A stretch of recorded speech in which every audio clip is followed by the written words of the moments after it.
Ogaranya ngadanga asị na Ogaranya dịrị isi chachanụ maka na agwa ogbenye ifeja bụ Ogaranya nụ ọsị kịara nụ Ogaranya bụ omume yes sir oyo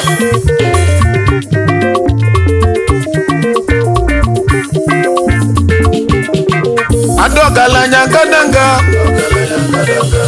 Baji ego yibonu Bakalisila kalinu Na vaso bili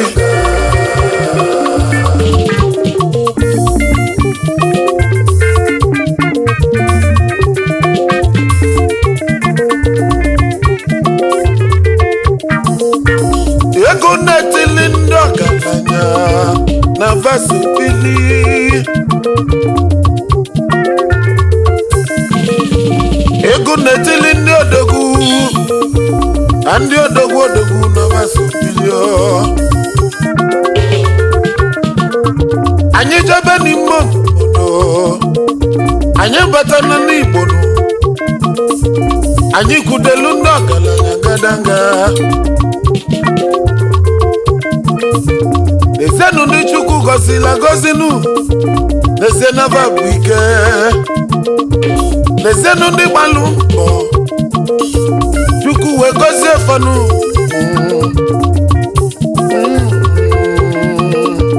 a na-ekwuzi na nkịtị asị na Ogaranya bụ omume na adịbe Ogaranya bụ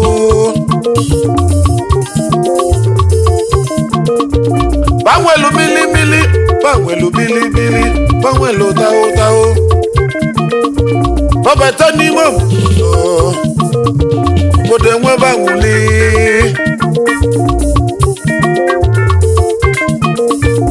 Ando Ogaranya ngadanga, banenyo mwenye aka.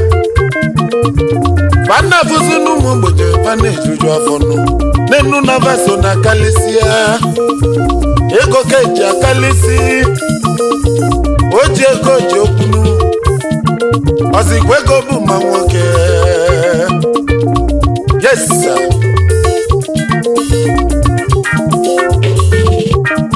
maka na Ogaranya bụ omume nụ ego keji abụ Ogaranya nụ ọkwa onye kpata ego nụ Osolu na ndị Ogaranya ngadanga maka na ọ bụ ife onye melụ ka na-ekwunu yes sir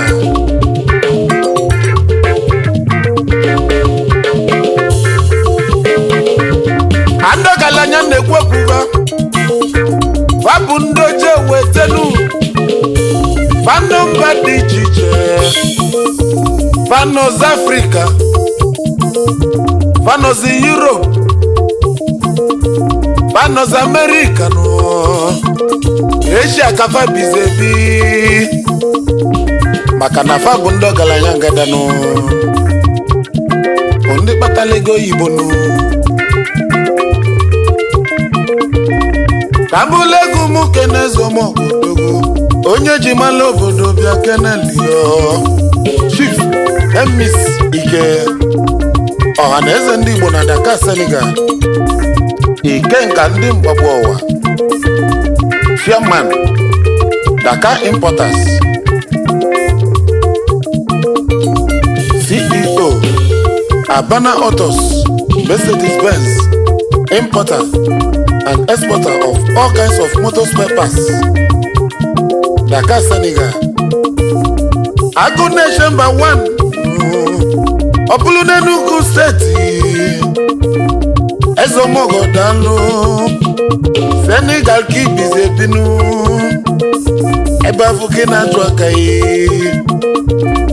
Ojune mogo namba Senegal edoso Ezimu kenele lola Lola Mrs. Beatrice Uchechukwu Ugezumba Ondezago Enugu State, Nigeria ka mmasị m kene unu na ọ ga-adịla unu mmanụ. Yes sir. Abụlego m sobodogwu onye anyị ji debube Ezomọgọ kalịsịa Ogbuefi Obinna si Okonkwo Obi Coastal Road Gambia. Ezi nwanyị dị asọ n'Enugu Ajayi ekwusigo Anambra State. Seton Nedoso CEO Dimas Concept Nigeria Limited. CEO Obi Okonkwo Investment Nigeria Limited. CEO Obi Long Global. CEO Seton Investment Co-Dealers in all kinds of auto spare parts, trucks, cars, electrical, building materials. Kakeneze lọlị ya lọlọ Mrs. Uju ezi nwanne Okonkwo osodi ya eme nwa dị nwa n'ime ndị Enugu Ajayi ekwusigo Anambra State. Enyi udo ka mmasị na ọ ga-adịla unu mmanụ.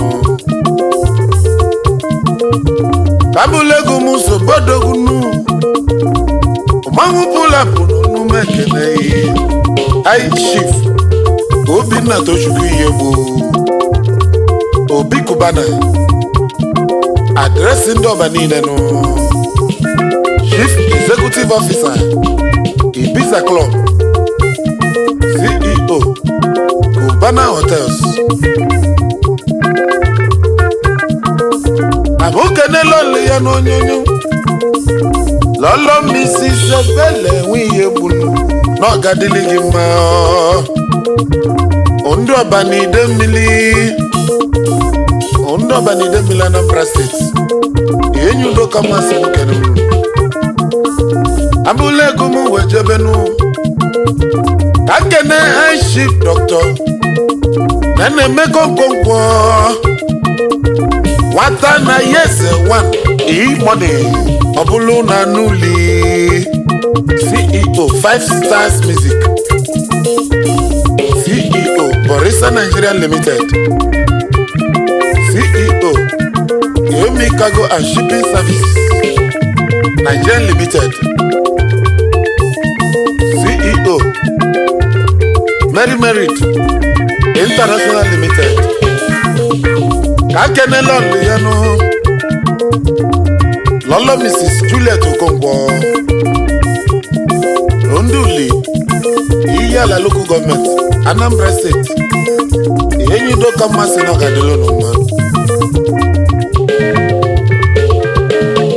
Ndị ọgaranya ngadanga baji ego yibonu bakalisila kalinu na vaso bili.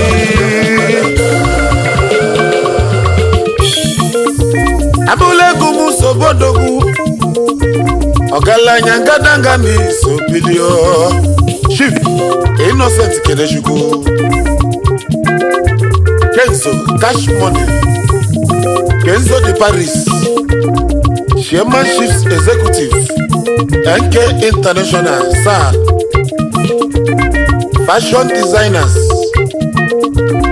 Chairman Chief Executive Officer Kenzo Cars Worldwide Chairman Chief Executive Kenzo Logistics Patron G7 Club Mama Komali.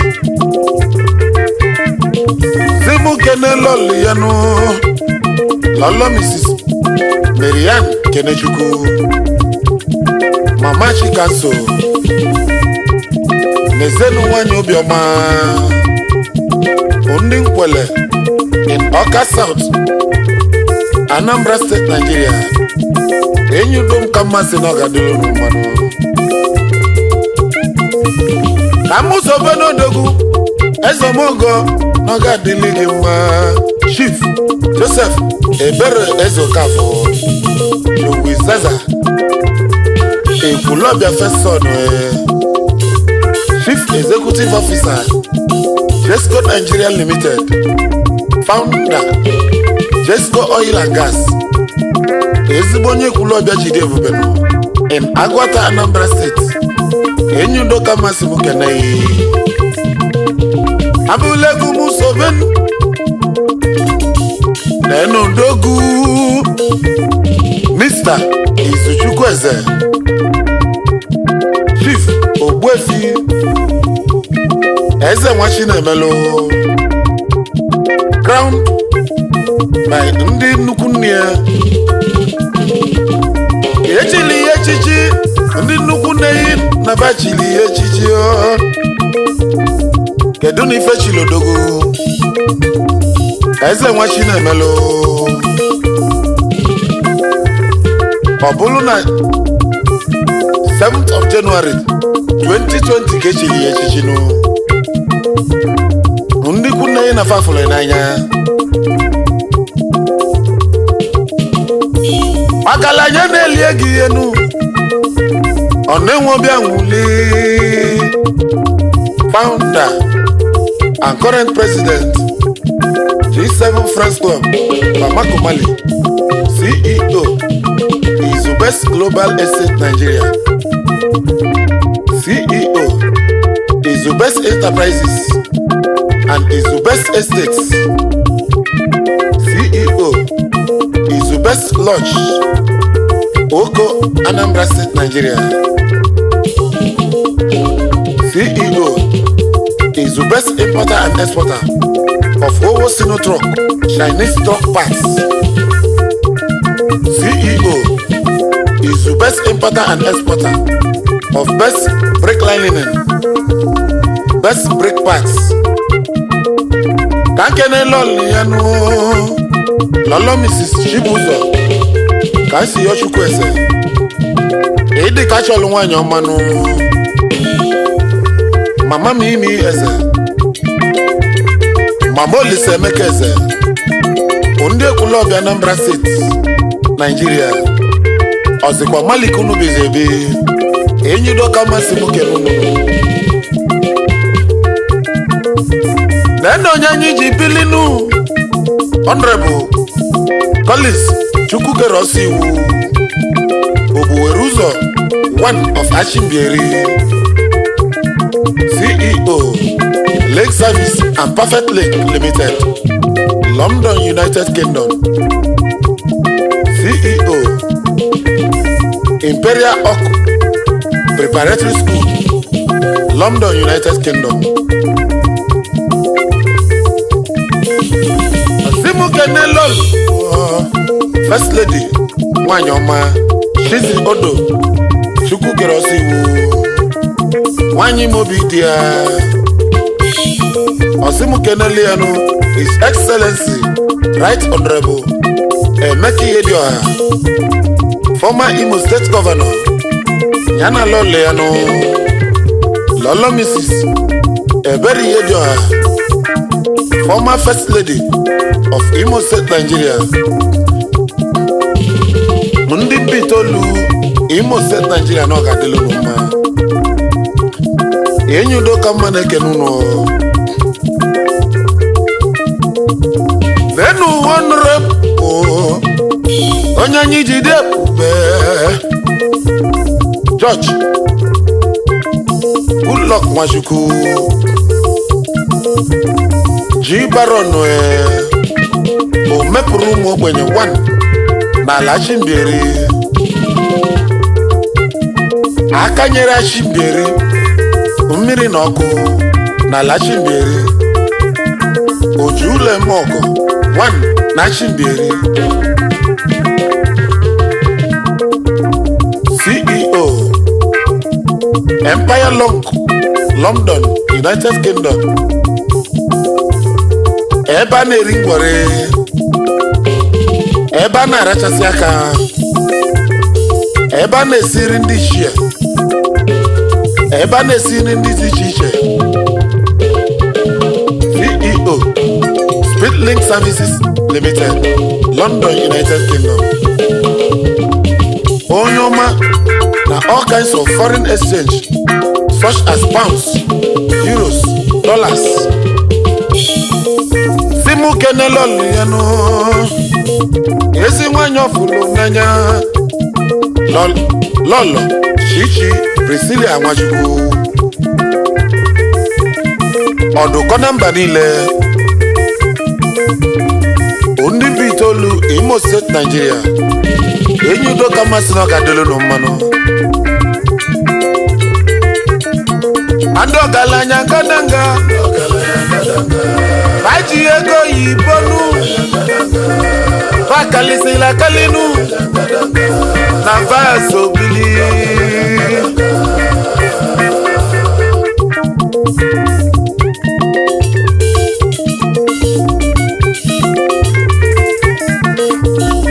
abulegumu kene aishif aloshis onandike wonu akuchinyere nwata ụzọchukwu kwalụ wan ọfụmeje ebube chukwu zọ n'ozu odogwu onye nwere igwe n'odogwu bishop n'ozu onye tili n'otili jele CEO Alois Oil and Gas CEO ebube chukwu zọ foundation ezigbo onye ofufe amakwa ọzụbụ ekwusigo Anambra steeti enyi udo ka mmasị m kene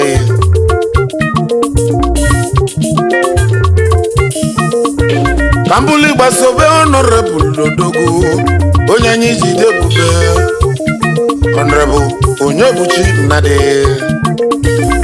akụruo ụlọ 1 na Chimberi Mbitolu Dombuchi CEO Bushi Solutions Limited London United Kingdom CEO Arena Systems Registered Nurse in London United Kingdom Church Nurse NHS England Member Ndị Ọdịmma United Friends Club Member Royal College of Nursing England United Kingdom ezigbo onye mba itoolu na-edoso enyi udo ka mmasị m kene nezenu aishif asele chukwu bụ ọgụmụ nwozu onye nwere igwe ife nezenu akekpuchi ọnwa 1 na Ntueke Ancient Kingdom Dike dị ọha mma 1 na Mali igwe ndị Bamako CEO King Ansel Odis Limited CEO Gemhap Investment Limited CEO Ansco and Source Limited Ikeji Aba 1 of Blue Diamond Club Mali Image Maker so ex-president and patron Old Imo Progressive Community Mali ex-president Ondi Imo Progressive Community Mali ex-president and patron Nigeria Traders Association Mali President General Igbo Elders Forum Mali President General Ondi Imo Progressive Community Mali Founder Idato Nation Mali Chapter Asimu kene lolu yanu Lolo Mrs. Ngozi Patricia Nwosu Ugosi Mbae One late Mr. and Mrs. Izo Onoaha of Umunkwo Isiala Mbano Imo State Nigeria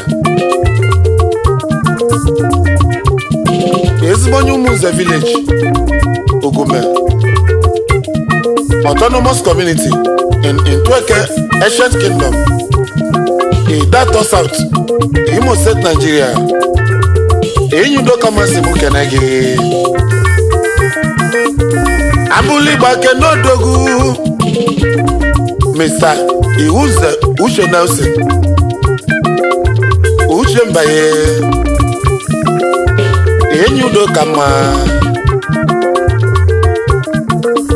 kama na Cyprus Enyudo kama na India Enyudo kama na Algeria Enyudo kama Uche Mbaye na Senegal Uche Boas na Portugal Lisbon Ọgbaka Rioji Mmecha ọnwa nke izizi na nke mbụ na mba niile Obuwere ụzọ ndị egwu Igbo Highlife na mba dị iche iche An international music promoter worldwide Founder Naka Pioneers in Senegal Founder Ndị Ọdịmma United Friends Club Founder Akaraka Friends Club Gambia Founder Friends at Heart Welfare Initiative Member Links Friends Club Cyprus Member Obi Nwanne Friends Club Algeria Osim Kenele Oleanu Lolo Mrs. Iwuze Mary Blessing Ọgadimma Nwokoro Eze Nwenye Yudo Kama Ndị Bitolu Imo State Nigeria Ulegu Kenenu Mangu Pulapu Eze Mogononia Honorable Uzoma Lawson Ojinnaka Aishif Ogaranya Chiezon Alibego Managing Director Rich Global Enterprises BTY South Africa President General Mberi Union Federated South Africa Deputy President Owerri Senatorial Zone South Africa Deputy President Imo State Union South Africa Utility Executive Member Prestige Brothers International Club South Africa Member Genesis Community of Friends South Africa Financial Secretary Developers Ambassadors Welfare Association South Africa Osim Kenele Oleanu Lolo Mrs. Chigozie Ojinnaka Ndị Eziome Mberi Mbitolu Imo State Nigeria Enyudo Kama Kenekwele unu Nano Dogu Honorable Kelechi Ugwege Opera Jaco one of Ashimberi Mbitolu Imo State Donke Member Mberi Selected Member Umezuru Ibe People's Club Member Catholic All Stars Igruta Port Harcourt Member Prestige International Osimu Kenele Oleanu Lolo Mrs. Ijeoma Ugwege My Body Ndu Mweleke Ashimberi Imo State Nigeria Enyudo Kama Simu Kenele Yes sir